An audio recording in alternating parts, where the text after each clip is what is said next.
What's up, everybody? Welcome to Podcast Now. I'm Alex, and this video I want to talk about the importance of Stu and take a kind of early look, right? I'm sure this will kind of shift and change a little bit once we get a trailer and as we kind of get closer. But I just kind of wanted to throw a couple things, against the wall, see what sticks, see what you guys think.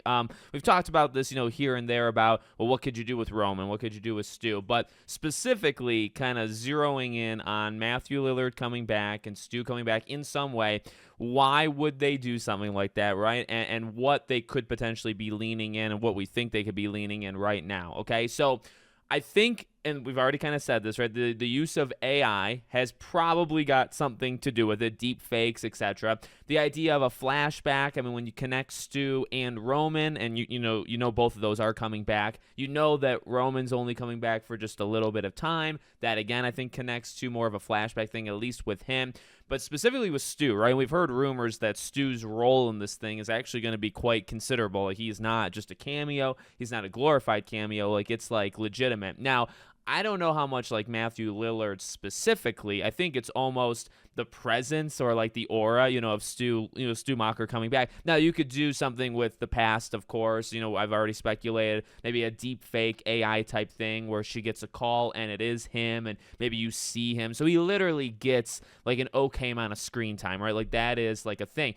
And the thing with Stu specifically is you can really lean into him actually coming back, even if he doesn't, okay? So now that kind of goes to what I'm thinking here.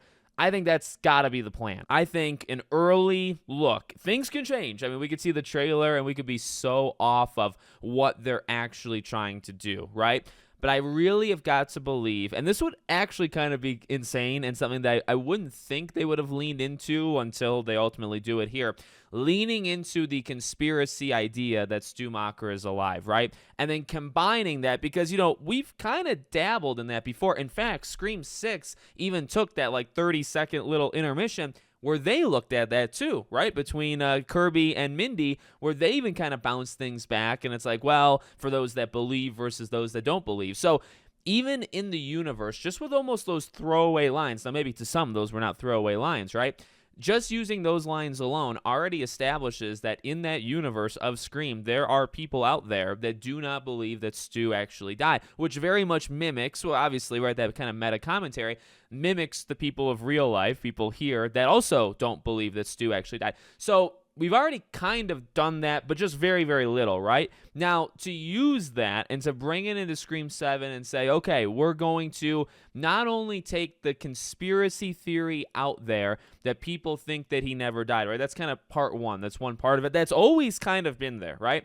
But we're also going to use kind of a timely, meta, like real life type thing. We're going to use AI, right? Things that have been taken advantage of, and there's some good to it, some bad. There's a lot of debate amongst pretty much everybody. I want to say it's just online, but you know what? AI really does kind of go beyond just like Twitter and YouTube, people talking about it. It's kind of everywhere. So, this is a thing that's very prominent, in the world right now.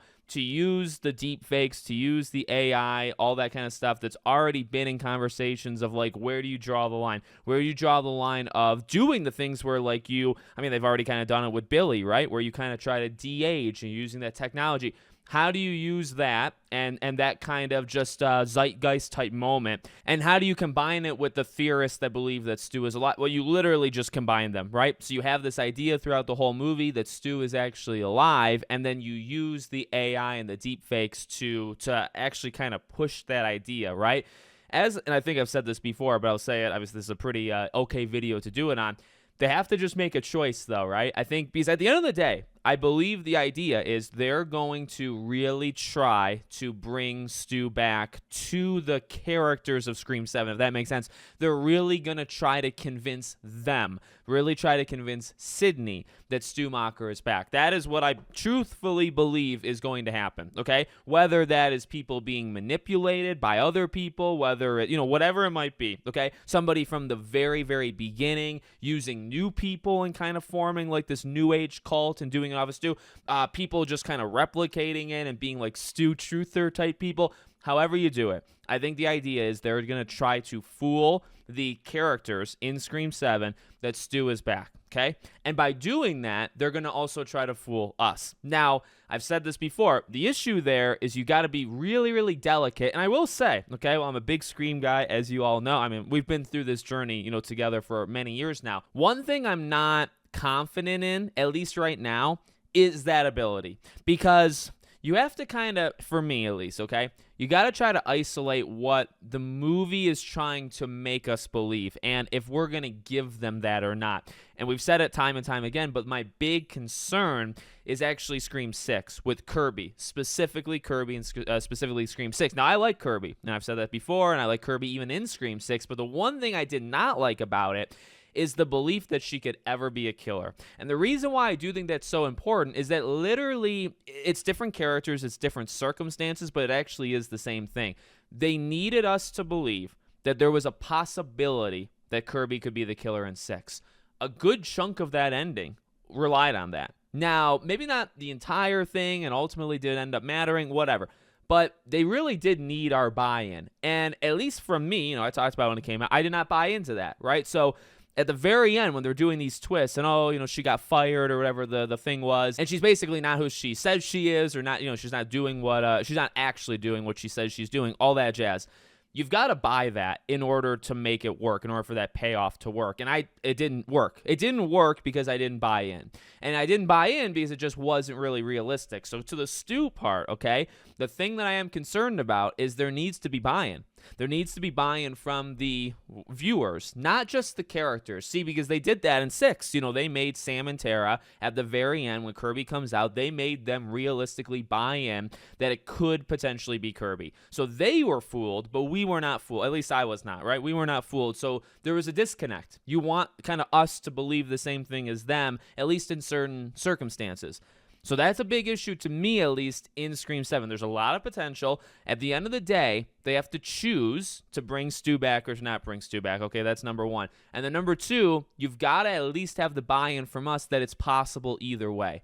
And that is something that they're going to have to work on, right? You're going to have to, really get deep into, can a TV kill people? And did anybody ever see the You have to plant seeds of doubt. And I'm sure these are things, we'll talk about as we get closer. If you want us to believe that Stu is not actually dead, even if he is dead, and even if that's the end of the movie of Scream 7 is declaring that once and for all, okay, in fact, that's what I believe.